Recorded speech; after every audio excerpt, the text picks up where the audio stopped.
اور اس سے زندگی میں کوئی سیکھنے والا نہیں آیا. جیسے میں بھی اب چلاتا ہوں کوئی سیکھنے والا آ جائے. اتنے مولانا اسحاق صاحب کے خاندان کے اپنے گاؤں کے لوگ اتنے ہیں, کسی نے اب روتے ہیں سارے, رونے کا کیا جعلی رونا ہے, مگر مچھ کی آنسو, کروکوڈائل ٹیئرز. کروکوڈائل ٹیئرز کیا ہوتے ہیں کہ مگر مچھ جو ہے وہ پانی کے اندر رہتا ہے, جب باہر آتا ہے نا تو آپ کو لگتا ہے مگر مچھ رو رہا ہے, اور یہ کھج پانی پر ہے تو ہمیں لگتا ہے رو رہا ہے. آپ بھی کروکوڈائل ٹیئرز نہ بہائیں, چپ کر کے صلاحیت ہی اس میدان میں نہ آئیں. جو ایک آدھ بندہ ہے اللہ سے کام دین کا لیتا رہے گا. اپنا پڑھنا چاہتے ہیں تو من مار لیں, درنگی چھوڑ یک رنگ ہو جا, سراسر موم ہو یا پھر سنگ ہو جا, پتھر کا بن جا, انکار کر دے. یہ دو رنگ چھڑ کے کئی باتیں, کئی زاویے, کئی کسی ادھر میں بچ جاؤں, میں یہ بچ بچا کوئی نہیں ہونا. ہیرے پاسا اکو رہنا, یا کھیڑے یا رانجا, یا یاروں کے ساتھ نکل جائے یا قسم کے گھر میں شادی کر کے تسلی سے آرام سے بیٹھ کے اپنی شہوت کو قابو پا کے رہے, ورنہ نکل. آپ رنڈیوں کنجریوں کی طرح ون سونا پھول پھر رہے ہیں, کبھی ادھر مزے چکتے ہیں. میں انہوں سننا ہے, محمد علی مرزا نے سننا ہے, میں ڈاکٹر صاحب سنی چل وچوں پھر آہی نکلنا جو ہوں نکل رہا ہے, ٹھیک ہے نا. کتوں پھوروں کے وچوں لیرا نکلن گیا. ایک کے ہوں, کوئی ایک قسم کریں, ایک کے پاس بیٹھیں, من ماریں, اس کے پیچھے لگ جائیں, انشاءاللہ اللہ منزل طے کرا دے گا. جو جگہ جگہ سے پھر ایک ذہن میں انتشار آ جاتا ہے, اپنی مرضی سے وہ دین سیکھنا شروع کر دیتے ہیں, اپنی مرضی سے متعین کر لیتے ہیں اپنے راستے, ان میں پھر ناکامیاں ہو جاتی ہیں. آخری عمر میں جو لوگ اپنی مرضی سے متعین کرتے ہیں, میں نے سب کا پڑھا ہے, ذہین سے کالروں کو میں نے دیکھا ہے ذلت کی موت مرے, آخر میں کہتے رہے یار فلانا ہی اچھا تھا, ہمیں اس کے ساتھ مل کے ساتھ دینا چاہیے تھا. اس وقت زندگی میں ساتھ کوئی نہیں دیتا. امام حسین سچے ہی تھے بیٹا, پر کیا کریں, نکلے 72 ہی ہیں ان کے ساتھ. پورا عرب عجم بڑا ہے, جے کر دین علم وچ ہوندا تے سر نے زیاں کیوں چڑھ دے ہوں. یہ کتابیں پڑھنے میں دین ہوتا تو اس وقت صحابہ کرام کی اولادیں, ان کے بچے, قراء, حفاظ, تابعین, تبع تابعین, بڑے بڑے لوگ کروڑوں لاکھوں کی تعداد میں پورے ہند سندھ سے لے کر ادھر تک کی سلطنت تھی, سندھ تک. جے کر دین علم وچ ہوندا تے سر نے زیاں کیوں چڑھ دے ہوں. دین علم میں کے اندر نہیں تھا, عمل میں دین تھا. اللہ نے کہا حقیقی دین کہاں چھپا ہوا ہے, عمل کے اندر چھپا ہوا ہے. آدمی قربانیاں دے, آدمی اپنی تمناؤں اور ارمانوں کا خون کرے, پھر اللہ کی راہ میں چلے. جے کر دین علم وچ ہوندا, کتابیں پڑھنے کا نام ہے دین, تحقیقیں کرنے کا نام, مقالے چھاپنے کا نام, کتابیں ان کے نام ہے, کالا کالا پڑھنے کا صرف نامے ہے. جے کر دین علم وچ ہوندا تے سر نے زیاں کیوں چڑھ دے ہوں. امام حسین اپنا دین استعمال کرتے, یزید کے ہاتھ میں ہاتھ دیتے, عیش کرتے. تھے سارے 18,000 پورے عرب میں 18,000 محققین, علماء, متقی, پرہیزگار, عالم, چھوٹے لوگوں کا تو 18,000 جو عالم آہا اگے حسین نے مرتے ہوں. جے کر من دے بیت رسولی تے خیمے تمبو کیوں سڑ دے. نبی علیہ السلام کی بیعتیں مانی ہوئی ہوتی, ان کے بڑوں نے, یزید کے بڑوں نے, کہتے جی ابو سفیان نے فتح مکہ پر سے پہلے بیعت کر لی کہ یہ حشر نکلا. جے کر من دے بیت رسولی تے خیمے تمبو کیوں سڑ دے ہوں. جے کچھ ملازہ سروردہ کر دے تے پانی کیوں بند کر دے ہوں. حضور صلی اللہ علیہ وسلم نے کہا کتے سارے پانی پی سکتے ہیں, کسی کا حق نہیں ہے, آگ پر, پانی پر, نمک پر کوئی حق نہیں. مومن سے مانگنے کے لیے آئے, نبی علیہ السلام نے کہا روک نہیں سکتا, اسی وقت پانی پلا دے اس کو. یہ ہو نہیں سکتا کہ کوئی آ کے پانی کا اور کھانے کا سوال کرے اور تم لوگ اس کو نمک کا سوال کرے کہ یار تھوڑا نمک ہی چٹکی دے دو چاہیے, آپ روک دیتے ہیں. جے کچھ ملازہ سروردہ کر دے تے پانی کیوں بند کر دے ہوں. کس لیے پانی بند کر دیا پھر تم لوگوں نے اس وقت. حضور صلی اللہ علیہ وسلم نے اپنی امت پہ کوئی پانی نہیں بند کیا. پانی کرتے بچے مر گئے سارے ہیں. وہ 15 سالوں پانی نہیں سی, وہ سنگ دلانا رل کے ہو گیا سی سنگ پانی. ایک ہوتا ہے پتھر, ایک ہوتا ہے پانی. کہتا ہے پانی کی طرح پگھل گیا, تو کہتا وہ پانی دراصل اس وقت پتھر بن چکا تھا کہ سنگ دلانا رل کے وہ ہو گیا سی سنگ پانی. سنگ دلانا رل کے وہ سنگ ہو گیا سی پانی. پین فرات تے کھڑے ہو کے سور تے کتے تہائیاں رہن وہ پاک بیبیاں ہوئے, کتے اور خنزیر اور سور پیئے اس میں سے پانی. رسول اللہ کی اولاد کے بچے جو وہاں پر بیٹھے پیاسے دیکھیں کہ ہمارے گھر میں زینب دیکھے کہ پانی کا جام کب آئے گا. میں قربان ہوتے نہ تو باہو جڑے سر قربانیاں کر دے ہوں. میں وہ کہنا کو قربان, میں حسین کے نال دیا تے قربان باہو جنہ قربانیاں کر دیتی ہیں اس ٹائم. وہ سر جے کر دین علم وچ ہوندا تے سر نیزیاں کیوں چڑھ دے ہوں. 18,000 جو عالم آہا اگے حسین دے مر دے ہوں. جے کچھ ملازہ سروردہ کر دے تے پانی کیوں بند کر دے ہوں.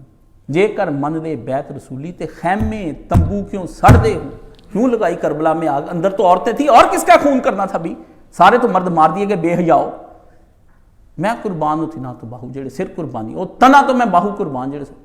یہ کوئی معمولی قصہ نہیں ہے، نہ ہمیں کوئی جنون ہے، ہم کسی تصدیقی تعصب کے علمی تعصب کے ہم نہیں ہیں۔ آپ ہمیں کہیں کہ نہیں آپ کوگنیٹو ہو گئے ہیں، آپ کنفرمیشن بائزڈ ہیں، we are not confirmation biased and cognitive biased, no not at all, کسی صورت میں نہیں ہے۔ ہمیں لاجک کے منطقوں کے بکھیڑوں میں تم الجھاؤ گے تو ہم تمہیں الجھا کے رکھ دیں گے۔ یہ علوم فلسفے اور منطقیں میں نے پڑھی اس لیے کہ کل میرے پہ روب نہ آ سکے، ورنہ مجھے ان سے کیا دلچسپی رہ گئی تھی، مجھے کہ ان صرف و ناموں سے کیا دلچسپی، مجھے تو دین کی اثر روح سے دلچسپی، میں نہ بھی پڑھا ہوتا تو میں الحمدللہ عالم ہی ہوں، کیونکہ میں نے سمجھ لیا کہ ایک وحدہ لا شریک کو جس نے راضی نہیں کیا، اس کے فلسفے، منطقیں، صرفیں، ناویں، گرامریں، ڈگریاں، سب کچھ خدا باڑ میں پھینک دے گا، جہنم میں جھونک دے گا۔ اللہ کہتا ہے ہمیں راضی کیا یا نہیں کیا، دین کا موڈ یہ ہے کہ راضی اللہ کو کیا اور کرنا بھی ویسے ہی ہے جیسے محمد رسول اللہ نے بتایا ہے۔ کوئی مرضی سے راضی کرنے کے لیے آئے گا نا کہ اٹھا بازارہ جو گھنٹہ کار ہے، خدا گھنٹہ کار نہیں ہے۔ کوئی اللہ نے کہا خدا کے لیے مثالیں مت کرو۔ کفار کہتے ہیں جی سیڑھی پر چڑھنا ہے، جو سنی اٹھتے ہیں اور جی کوٹھے سے چڑھنا ہے سیڑھی لانی پہنی وچ بابا پورا پہننا۔ اللہ کوٹھا نہیں ہے، اللہ ہے۔ اللہ نے قرآن مجید میں کہا اپنے رب کے لیے کوئی مثال بیان نہ کرو کیونکہ کوئی چیز تیرے رب کی مثل نہیں ہے۔ چیز اور مثل اللہ کے ہو جائے یہ کیسے ہو سکتا ہے؟ آپ پاگل ہیں؟ مخلوق کس طرح خالق کی مثل ہو سکتی؟ ایک ہی خالق ہے، دو ہو، تین ہو، چار ہو، بندہ کہ یہ اس جیسا ہے، نہیں ہے وہ ایک وحدہ لا شریک کو۔ یہ ان کا وحدہ لا شریک کو کوئی نہیں۔ یہ کہتے ہیں مسلک بچانا ہے، مذہب بچانا ہے، وڈے بچانے ہیں، شیعہ نہ گالے دے، شیعہ تھوڑی دیر کے بعد اس بات پہ ہی آ جائیں گے، شیعہ لفظ نکل آئے گا تھوڑی دیر کے بعد، کچھ دیر یا بٹن دبا کے رکھیں، ٹائٹ کر کے رکھیں ہاتھ، اندر سے پیپ نکل ہی آنی ہے۔ اوکے لاجڑا بات، میں تو ٹینٹوا دبا کے رکھتا ہوں جب کسی کے ساتھ بات پر آ جاؤں، مجھے پتا ہے ایسے مقام پر میں لے آتا ہوں وہ بولے ہی بولے، وہ بولے ہی بولے، وہ بتائے ہی بتائے۔ ایسا ہو ہی نہیں سکتا کہ میں پوچھوں اور وہ بتائے نہ، وہ کرے، وہ دکھا رہا ہے اپنی نہ بتانے کی مہارت، تم دکھاؤ اپنی بتانے کی مہارت، سواد تو آ جائے گا ایک منٹ میں۔ یہ ہے مناظرہ۔ آپ مناظرہ وہ نہیں ہوتا بھی کتابیں ہی دکھائی جو ایک دوجے نا، اسے کہ لفظی کر لے، یہ آج میں نے لفظی کیا، کتاب کوئی نہیں دکھائی، قرآن نکالا، میں کہا پھر رکھنی دے، قرآن ہی روایت اور درایت کے معیار پر پورا نہیں اترے گا، سوال تو پھر اس پہ بھی بڑے اٹھ جائیں گے۔ تو اللہ تعالیٰ ہمیں قرآن مجید کو سمجھنے کی توفیق عطا فرمائے۔ سارے اصول گفتگو کے اس وحدہ لا شریک نے اپنی کتاب میں اپنے نبی کو سکھائے اور نبی نے اس کے ذریعے سے ہم سب کو سکھائے ہیں۔ کس طرح گفتگو ہوئی، امام الموحدین سید الموحدین امام الانبیاء ہیں، اللہ اللہ اللہ، مثل رسول شبیہ رسول حضرت ابراہیم خلیل اللہ ہیں، کافر کے دربار میں چلے گئے، کہا خدا، انہوں نے کہا میرا خدا زندہ بھی کرتا ہے اور مارتا بھی ہے۔ فوری طور پر نمرود نے ایک بندہ جس کو پھانسی دینی تھی اس کی آزادی کا حکم دے دیا، اور جس کو آزاد رکھا تھا اس کی پھانسی کا دے دیا، کہتا یہ کسی کو میں مار بھی سکتا ہوں زندہ بھی رکھ سکتا ہوں۔ حضرت نے دیکھا معاملہ اشتباہ میں آ گیا، سارے درباریوں کو یہ شبے میں لے آئے، کچھ ایسا کہ ابراہیم یا معلم ابراہیم، اے ابراہیم کے خدا۔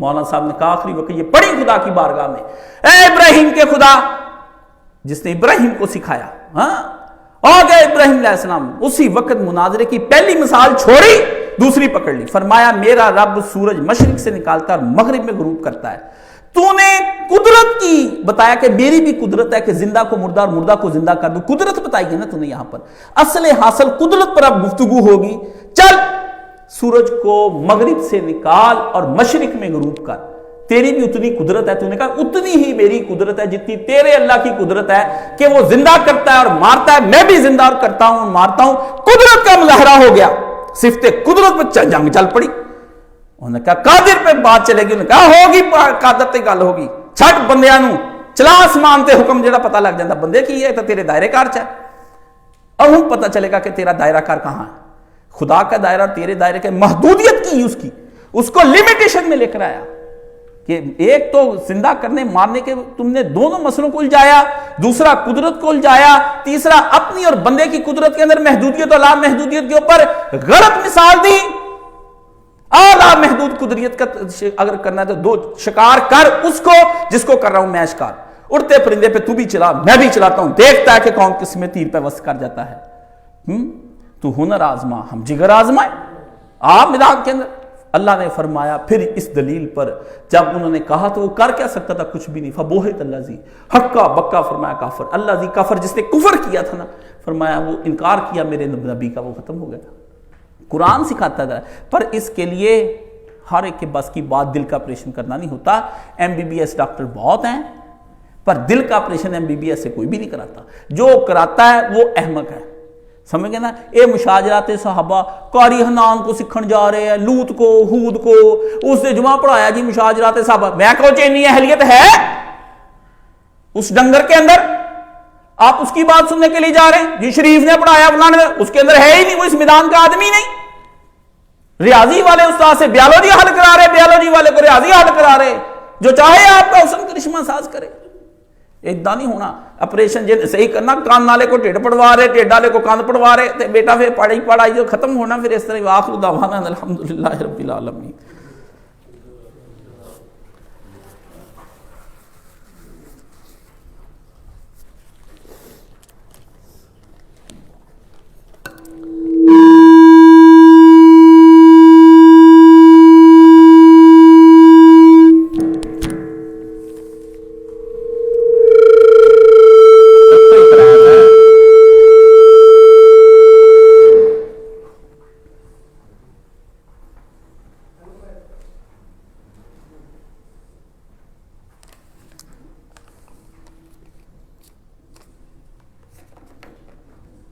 الحمدللہ والصلاة والسلام علی رسولہ الکریم، اما بعد، فاعوذ باللہ من الشیطان الرجیم، بسم اللہ الرحمن الرحیم، اما بعد۔ یہ دو اعلان ہیں، یہاں پہ دو طالب علم ہیں، ایک اسد اور سبحان۔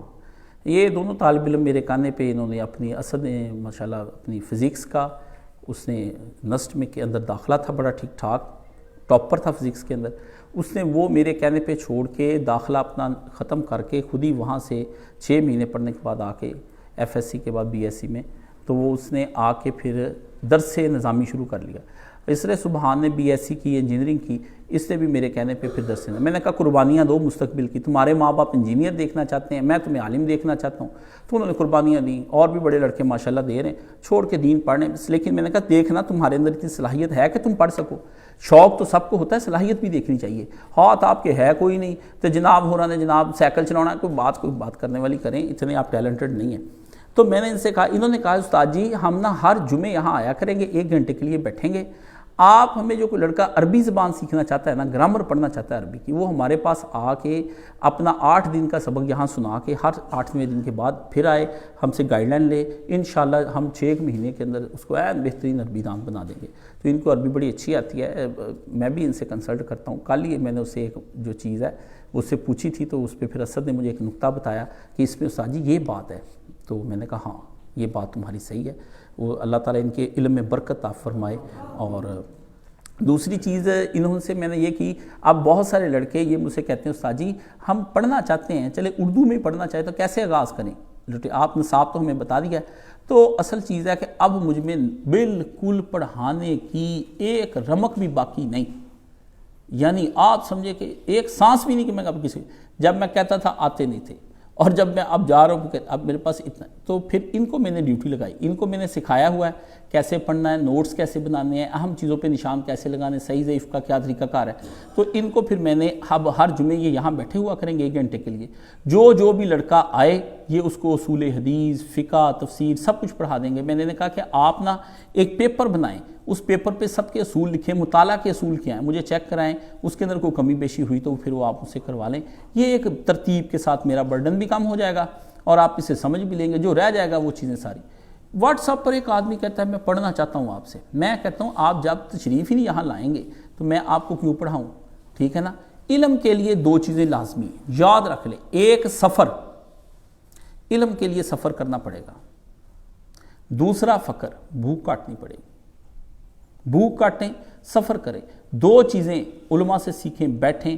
اب گھر بیٹھ کے مرغ مسلم شوار میں چل رہے، جناب شادیاں کھائی جا رہی، ادھر جا رہے ہیں، دعوتوں پر ادھر جا رہے ہیں، انفارمیٹیو آپ پورے ہیں، جناب سوشل میڈیا پہ آپ ان ہیں، آپ کوئی شے نہیں جانے دیتے دائیں بائیں، باخبر اتنا رہنا چاہتے ہیں، اور گھر میں دین کی خبر تک نہیں ہے، سفر نہیں کرنا چاہتے، ہم یہاں کیسے آئیں، یہاں مرکز میں کیسے رہیں، جامعہ میں کیسے رہیں، روٹی دے رہا ہوں، کپڑے دے رہا ہوں، جوتے دے رہا ہوں، کھانا دے رہا ہوں، بستر دے رہا ہوں، ابھی کہتے ہیں کہ پڑھ نہیں سکتے ہم۔ اللہ اکبر، صحابہ نے جس طرح سفر کیے، تابعین، تبع تابعین نے، آپ ان کی کتابیں پڑھیں، العلم والعلماء پڑھیں، بڑے بڑے علماء کے سفر میرے پاس پڑھے ہیں، وہ اگر آپ پڑھیں تو ان کے دکھ سنیں، آپ تصور بھی نہیں کر سکتے۔ عبداللہ ابن مبارک کہتے ہیں ہم نے کیا کیا، 50 سالہ علم کے اندر 20 سال پڑھا علم، اور پھر اس علم کو سمجھنے کے لیے 30 سال ہم نے سیکھا ادب۔ صرف علم کافی نہیں ہے، علم کے ساتھ ساتھ ادب بھی سیکھنا پڑتا ہے۔ ادب یہ نہیں کہ ناول شروع کر لینے، ادب کے ساتھ اس علم کے آداب کیا ہیں، کیسے سنبھالنا ہے اس علم کو، آپ کو ہیرا جواہرات مل کے کہاں کہاں رکھنے، زنگ کیسے نہ لگے، گن نہ لگے، دیمک نہ لگے، کس الماری میں رکھنا ہے، کیسے صفائیاں کرنی ہیں، کس طرح ان کے اوپر، ایک آپ فصل لیتے کتنی محنت کرنی پڑتی کہ بیج بو کے آ جاتے ہیں، یہ بڑا ایک لمبا چوڑا پروسیجر ہے۔ شوق چراتا ہے اندر آدمی کو کہ میں بھی جو ہے نا وہ ٹویسٹ کر کے ایک ٹانگ پہ اس طرح گھوموں، تو لت بھی ٹوٹ جاتی ہے، ٹویسٹ سمجھ گئے نا، اگلے ون ویلنگ ایویں نہیں سیکھ لیندے، مار بھی جاندے وچ بندے، سمجھ۔ اچھا، یہ دونوں کام آج ہو جائیں گے، آپ بیٹھے ہیں، آج ایک طالب علم آئے، ان کے ساتھ رابطہ کر لیں۔ ایک صاحب کہتے ہیں میں مولانا صاحب کے علم پر حیران ہوں کہ انہیں امام کہتا ہوں، کیا انہیں امام کہنا جائز ہے؟ تو جائز کیا ہے، وہ ہے ہی امام۔ امام نو امام نہیں کہنا تو پھر انہوں نے امام کہنا جڑا امام ہی ہے نہیں، یہ بھی اس دور کا عجیب ہی تقاضا ہے، اس کو امام بنائے پھرتے جس کوئی امام والی گل ہی نہیں۔ وہی ہے تیرے زمانے کا امام برحق، جو تجھے حاضر و موجود سے بیزار کرے، موت کے آئینے میں دکھا کر تجھے رخ دوست، زندگی تیرے لیے اور بھی دشوار کرے۔ تو نے پوچھی ہے مجھ سے امامت کی حقیقت، خدا تجھے بھی میری طرح صاحب اسرار کرے۔ یہ فقرہ میں نے اینڈ پہ اس لیے رکھا ہے کہ اپنے لیے بتایا، خدا تجھے بھی میری طرح صاحب اسرار کرے۔ جیسے مجھے اللہ نے بتا دیا کہ وہ امام ہے، بچپن میں ادھر لے گیا، تو اسی طرح اللہ تیرے پہ بھی میرے دوست کھولے کہ وہ امام تھے۔ فتنہ ملت بیضا ہے امامت اس کی، جو تجھ کو سلاطین کا پرستار کرے۔ یہ عمران خان کے بارے میں ہے، ٹھیک ہے نا، کہ فتنہ ملت بیضا ہے امامت اس کی، اس کو لیڈر تو کس طرح بنا، تو وہ پوری امت مسلمہ کا ڈبو دے گا، جو تجھے سلاطین کا پرستار کرے، جو طاقت کے مراکز کی طرف ان کے گرد مجھے لے آؤ، میں آپ کو کہتا ہوں نیوٹرل ہو جاؤ، اب بھی وقت موقع ہے، جو بھیک مانگتا ہے، لوگوں سے بھیک مانگتا پھرتا کہ مجھے امام بناؤ، امام بناؤ، یہ تو مرزا قادیانی کی طرح کا امام ہے، اس کا پردادا بھی اس کا چیلا تھا، یہ بھی اسی کا ہی ہے۔ آپ کیا باتیں کرتے ہیں؟ آپ کو پتہ ہی نہیں امام کس کو کہتے ہیں، لیڈر کس کو کہتے ہیں؟ جو کسی اور کافر کے گرد گھومے اور اسے بھیک مانگتا پھرے، وہ امام ہو سکتا ہے؟ آپ کرپشن کی باتیں کرتے پھرتے ہیں، دیکھیں تو صحیح وہ سائل کس کا ہے، ایاک نعبد و ایاک نستعین پڑھتا اور جا کے پاک پتن سر سجدے میں رکھتا ہے جی۔ کافروں کو کرتارپور بنا کے دے دیا اس نے، یہاں پر آپ کے مکہ مدینے کا حج اس سے مہنگا کر دیا، 10 لاکھ کا اس وقت تک پہنچ گیا تھا، 18 لاکھ تک کا پچھلے سال، کھینچ کھانچ کے 7 لاکھ پر لے کر آئے ہیں، بربادی آپ کی کر دی، ملک سارا دیکھے کہ ان کے ساتھ کیا معاہدے کر لیے، سارے جتنے پکڑے تھے دہشت گرد ان کو آزاد کر دیے، وہ بم دھماکے کر کے ملک کو برباد کرتے پھرتے ہیں، ہاں جی۔ آپ کو کیا پتا، آپ اس کی تقریر، میں تو اس کی تقریر سے شکل بھی دیکھنا نہیں چاہتا، میں تو شکل بھی دیکھنا نہیں چاہتا، ملک کو جس دانے پہ اس نے لا کے کھڑا کیا۔ واللہ میں پتہ نہیں بیماری اس وجہ سے رہتا ہوں کہ اس طرح کی چیزیں پڑھا کے سنا کے کہ یہ کیا ہو رہا ہے اس ملک کے اندر۔ کھانا نہیں بندے سے کھایا جاتا کہ اتنی لاشیں جب اٹھی مسلمانوں کے گھروں میں، بچے رو رہے ہیں، بیوائیں رو رہی ہیں، مصیبتیں آہیں آسمان کی طرف جا رہی ہیں، زمین نہیں ہل رہی، اللہ اللہ اللہ اللہ اللہ۔ آپ کو پتہ ہی نہیں کس کے گھر کا چشم و چراغ بجھ گیا، کسی کے شوہر کے ارمان ختم ہو گئے، کوئی بچہ باپ سے محروم ہو کے رہ گیا، آپ کو پتہ ہی نہیں ملک کے اندر کیا سانحہ ہو گیا۔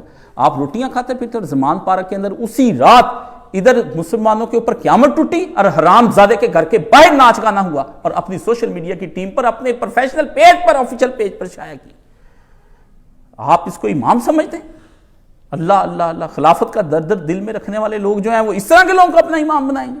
ایک طرف خلافت کی باتیں کرنی، مسلمانوں پر کڑنا، اور اس طرح کے ظالموں، فاسقوں، فاجروں اور حرامیوں کے ساتھ آپ کے تعلقات ہیں۔ چھوڑے، میں پتہ نہیں کس طرح کیا کچھ چھوڑ کے بیٹھا دین کو سے، یہ چھوڑ دیں۔ فتنہ ملت بیضا ہے امامت اس کی۔ علامہ اقبال کے دور میں مسئلہ بن گیا کہ مرزا قادیانی جو ہے امام ہے کہ نہیں، اس نے کہا فتنہ ملت بیضا ہے امامت اس کی، امت مسلمہ کے لیے اس حرام خور کی آزمائش اور مصیبت بن کر آ گئی جو تجھے سلاطین کا پرستار کرے، جو ہر وقت کہتا تھا ملکہ وکٹوریہ کا سایہ ہمارے اوپر رہنا چاہیے، کیسر ہندہ کا ہمارے اوپر رہنا چاہیے، جارج کا بادشاہ کا سایہ ہم پر ہے. کہتا فتنہ امام ملت بیضا ہے امامت اس کی جو تجھ کو سلاطین کا پرستار کرے، جو بادشاہوں کے گرد چکر لگانا سکھا دے. نہیں ہے نشیمن تیرا کسر سلطانی کے گنبد پر، تو شاہی ہے بسیرا کر پہاڑوں کی چٹانوں پر. جا کے بادشاہوں کے محلوں کے اندر رہنا اور مزے کرنے. شاہین بچہ جا کے اڑ، جا کے پہاڑ پہ رہ جائے، سردیاں گرمیاں ہوں تیرے پر جڑ جائیں، پر تیری پرواز میں کوتاہی نہیں آنی چاہیے. کسی صورت میں پرواز میں کوتاہی نہیں آنی چاہیے. اور پتہ نہیں کس کنجر کو اس مانتے ہیں، پتہ نہیں، میرے تو سمجھ سے باہر ہے. وہی ہے تیرے زمانے کا امام برحق جو تجھے حاضر و موجود سے بیزار کرے. جو کچھ اس وقت دنیا میں ہے نا اس سے بیزار کر دے. موت کے آئینے میں دکھا کر تجھے رخ دوست، موت کے آئینے کے اندر تجھے یار کا چہرہ دکھائے تیرے محبوب کا کہ دیکھو آئینے میں اپنا چہرہ نظر آتا ہے. بیوقوفو شیر کو سمجھو، موت کے آئینے میں دکھا کر تجھے رخ دوست. ایک تجھے آئینہ دکھائے کہ موت آنے کے ادھر تیرا رب تیرا منتظر بیٹھا ہے. موت کے آئینے میں دکھا کر تجھے رخ دوست، یار کا چہرہ دکھا دے. زندگی تیرے لیے اور بھی دشوار کرے. تو کہا یہ زندہ رہنا بھی کیا زندہ رہنا ہے، چل اپنے رب کے پاس جا کے وہاں ملیں. یہ نبی علیہ السلام نے کیا ہے. آپ لیڈر اے ہوندا جی وہ شلواراں پا کے 2 موریاں کرا لیندا. لیڈر آ ہوندا جی جڑا لوکاں دے وچ بیٹھا کلے روٹی کھا رہا. لیڈر آ ہوندا جڑا گھل مل جاوے. لفنٹر تے وارا لیڈر، یہ معیار ہے لیڈر کے. اتنے تو میدا چیر بھی یہی کرتا لوکاں چ پھردا تے پاٹے کپڑے 2 موریاں 9 موریاں ہونیاں بنا لا لیڈر. معیار بناتے پھرتے ہیں ہمارے سامنے بیٹھ کر. اس لیے امامت اور امام اور یہ کیا جانے بیچارے 2 رکعت کے امام. قوم کیا ہے، قوموں کی امامت ہے کیا چیز. انہوں نے کی پتا قوم کی ہوندی تے قوم دی. پہلے تو آپ کو پتہ ہی نہیں قوم کس کو کہتے ہیں. قوم اس کو کہتے ہیں جو ہجوم ہے. یہ کیا جانے بیچارے 2 رکعت جنہیں امامیہ امام ہے. یہ امام ہے جو تھوڑی دیر پہلے تیرے کہنے پہ خطبہ دے رہا ہے، تیرے کہنے پہ ہی وہ جناب نماز چھوٹی کر رہا ہے. تو امام کو پوچھے کدھروں آیا امام،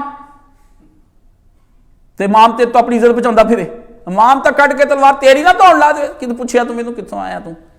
کمیٹیاں کے اوپر امام نہیں رہتا، امام کمیٹی ہے. جو دل کا امام کرے وہی ہونا ہے. اس طرح نہیں سر پہ چڑھ کے بٹھانا امام کو. اللہ کے بندے کوئی جرت والی بات کریں. میں بغیر اس جرت والی بات کے اس وقت تو دعا کریں اللہ مجھے صحت دے. شدید بیمار، ایک لفظ بھی نہیں کہہ سکتا تھا جمعے کے شروع میں. اندر سے بالکل رات بھی طبیعت خراب، ومٹنگ 8 دن سے طبیعت خراب، سردی لگ گئی، برا حال. تو اللہ نے دیکھیں کہ اللہ سے دعا کی. میں نے کہا یا اللہ اتنی دور سے لوگ آئیں، اہم خطبہ ہے، سمجھا دے یا معلم ابراہیم. اللہ نے کہا چل پھر تینوں سمجھانے ہیں. اور پھر اللہ کا سمجھایا بندہ اچھا ہی بولتا ہے. اللہم صلی، کل آ جانا انشاءاللہ 9 سے 12 درس قرآن کے لیے. سبحان اللہ والحمد للہ ولا الہ الا واللہ اکبر ولا حول ولا قوۃ الا باللہ. اللہم صلی علی محمد وعلی آل محمد کما صلیت علی ابراہیم وعلی آل ابراہیم انک حمید مجید. اللہم بارک علی محمد وعلی آل محمد کما بارکت علی ابراہیم وعلی آل ابراہیم انک حمید مجید.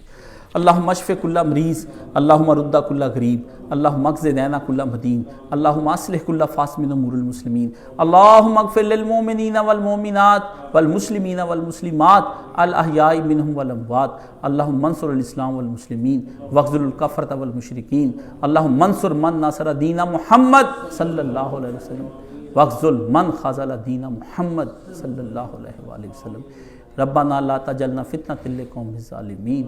ان اللہ یامر بالعدل والاحسان وایتاء ذی القربی وینہی عن الفحشاء والمنکر والبغی یعظکم لعلکم تذکرون.